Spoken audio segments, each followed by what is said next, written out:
ayun guys, inaral ko pa ang GoPro kung paano gamitin. Actually kasi talaga, meron na akong GoPro. So, hindi ko lang talaga alam siya gamitin kasi nga sanay tayo sa cellphone. So, aralin natin ang paggamit ng GoPro ng Hero 11 natin. Binili ko na talaga siya matagal na guys. So, hirap lang akong gamitin dahil hindi nga po ako sanay. So, ayun. Magbablog tayo, tuloy-tuloy na sa buhay natin, araw-araw sa bahay.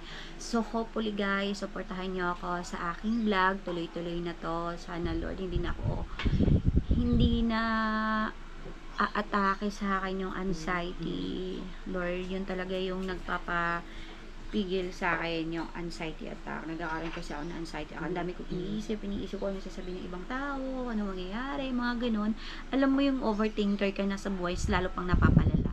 So, ayun guys, hopefully guys, supportahan nyo sa aking vlog and sa aking online business, sa aking beauty product, mga launching. So, magda-download tayo ng Shopify and lahat ng ating product na i-upload ko sa aking YouTube and my Facebook account.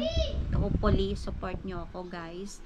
And pray na sana hindi na ako mag-overthinker at hindi na atake ang aking anxiety attack. Kasi doon talaga ako nahihirapan. Iniisip ko lagi yung sasabihin ng ibang tao. Ayun na naman, naiyak na naman ako.